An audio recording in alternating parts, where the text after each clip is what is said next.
des stars locales.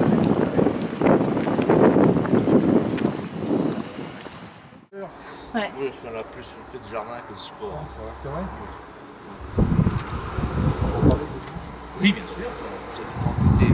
Enfin, je suis content de vous voir, c'est la première fois que je vois un candidat. Enfin, il n'y a que 6 ans que je suis là. Si. Ah ouais, donc ça fait pas une élection totale, c'était le mandat quoi. Nous sommes arrivés quand M. Poignon est arrivé aussi. Après il y a eu les élections législatives, c'est vrai que 35 000 portes à Quimper. Je crois qu'il faut y aller par où. Mais c'est important pour ta citoyen.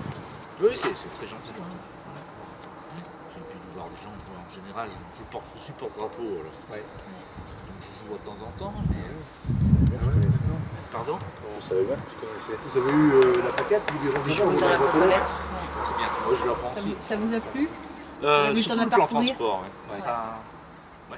Vous avez pensé quoi de la gestion de la municipalité actuelle? Non, on n'est pas là pour critiquer.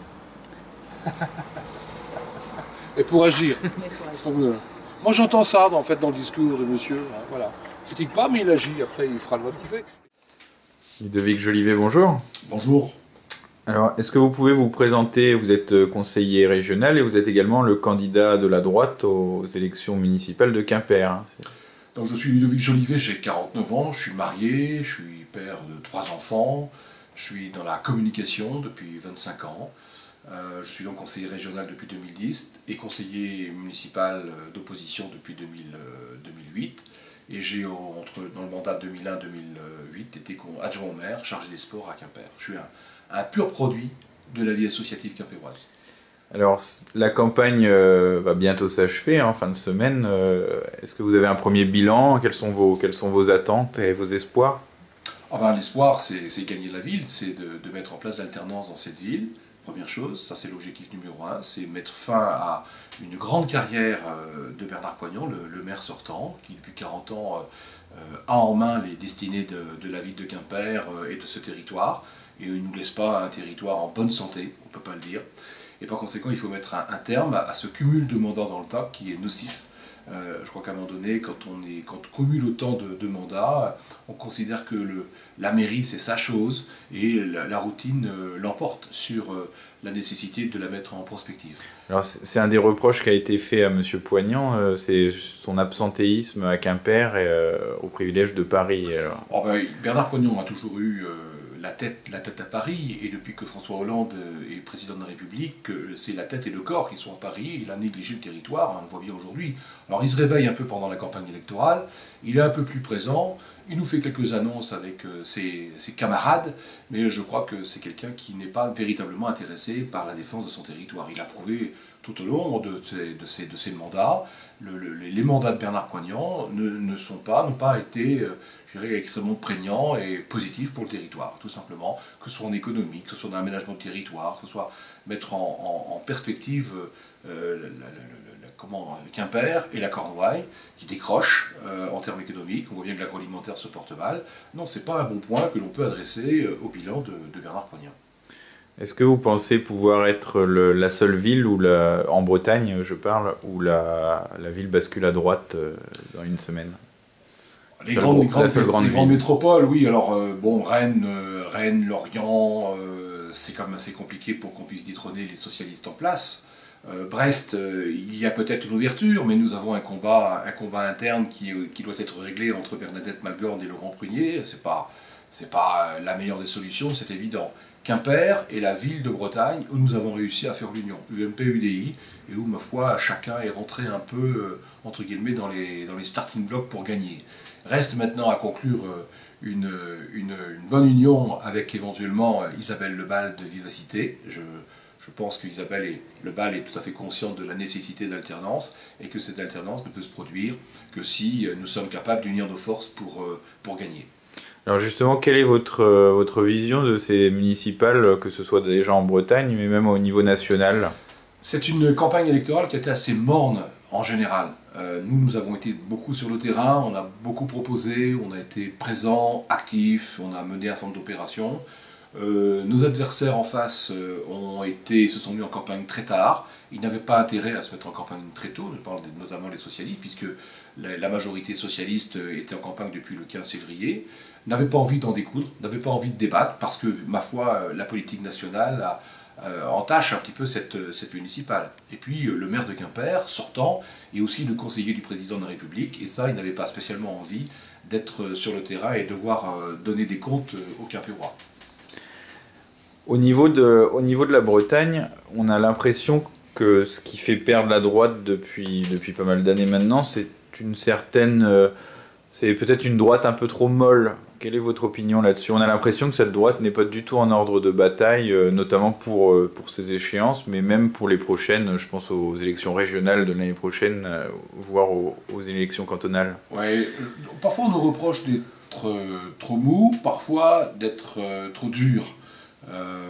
Bon, ma foi, la Bretagne a besoin de s'affirmer très clairement. La droite y est généralement modérée, social-démocrate, démocrate chrétienne, et ça c'est un peu nos racines.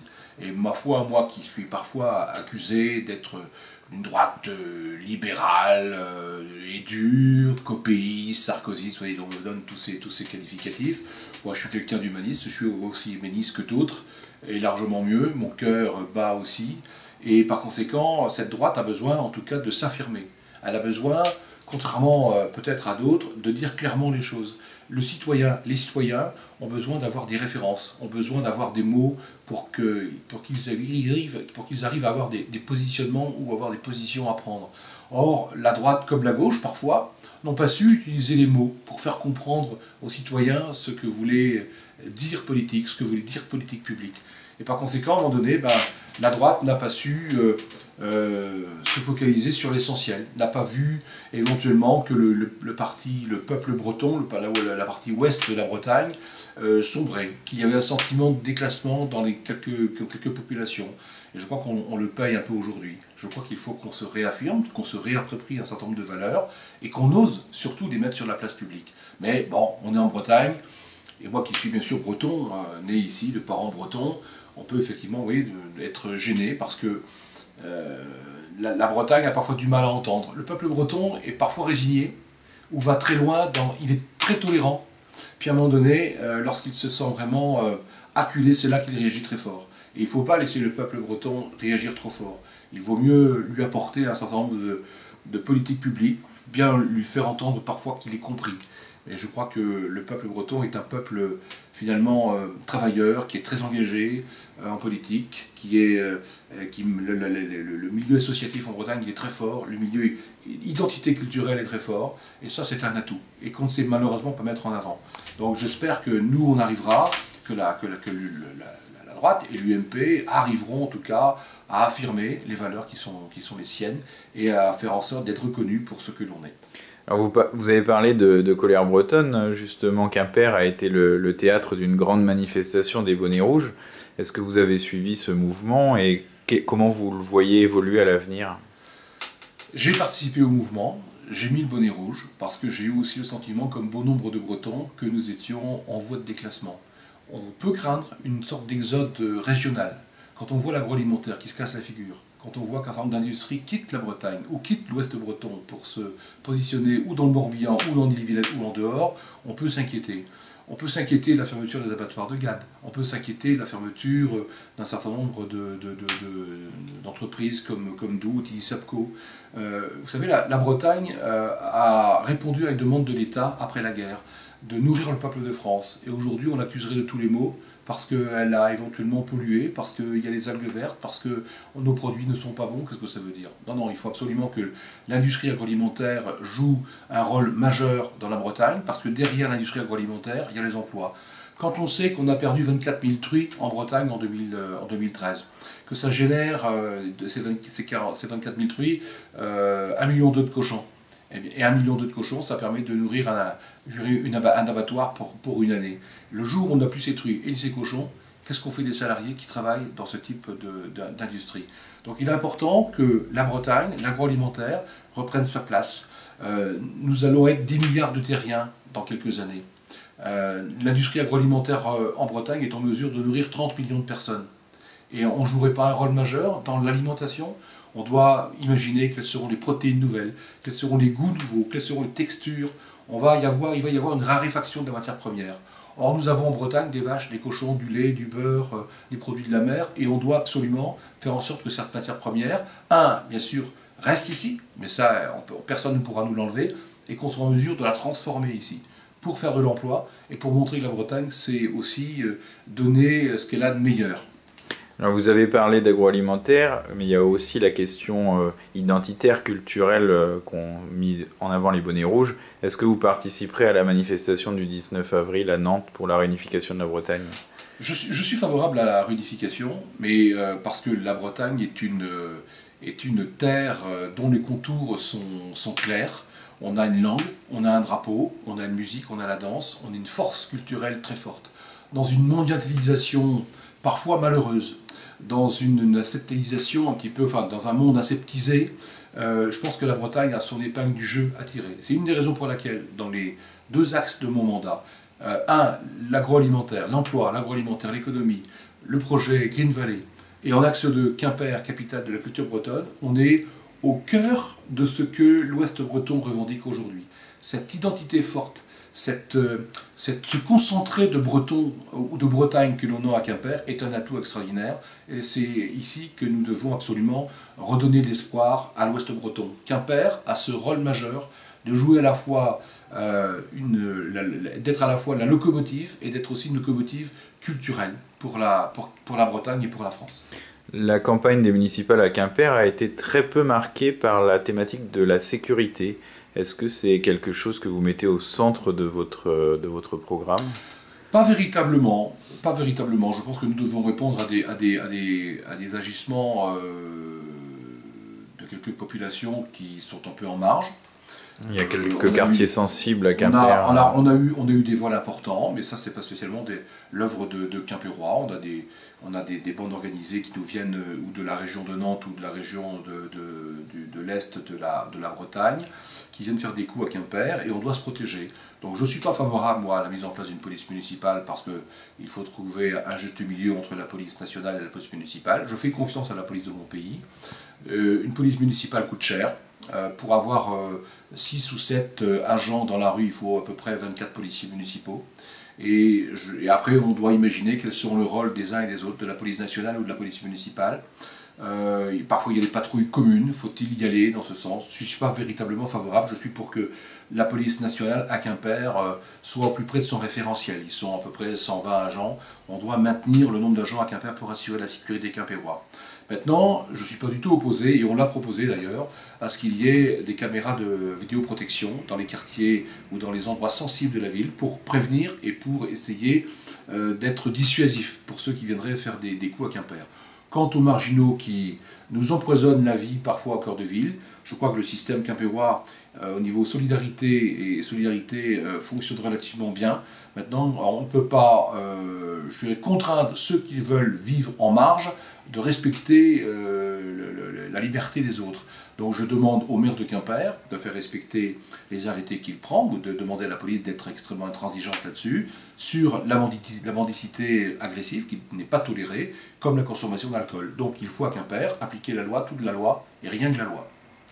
Alors vous portez cette écharpe rayée, est-ce que c'est un clin d'œil à Jean-Yves Cauzan notamment? Non, Jean-Yves Cauzan avait une écharpe blanche, moi je porte une écharpe, et l'ensemble des candidats portent une écharpe marinière d'Armor Luxe, notamment, que chaque candidat a acheté d'ailleurs. C'est un signe de reconnaissance. À la fois, ça correspond à l'identité bretonne, c'est fait à Quimper, c'est sur un modèle breton reconnu ici. L'écharpe est un signe distinctif, ça nous protège du front pendant cette campagne, et ça permet de montrer aussi ce que Quimper sait faire, et Armor Luxe est un des fleurons de l'industrie textile à Quimper et en Bretagne. Alors, dernière question sur les élections régionales de l'année prochaine. Certains parlent de Marc Le Fur, d'autres de Bernadette Malgorn à la tête de la droite bretonne. Qui soutiendrez-vous? Ouais, écoutez, on va laisser passer les élections municipales. Moi, je suis conseiller régional. Ma chef de file, c'est Bernadette Malgorn.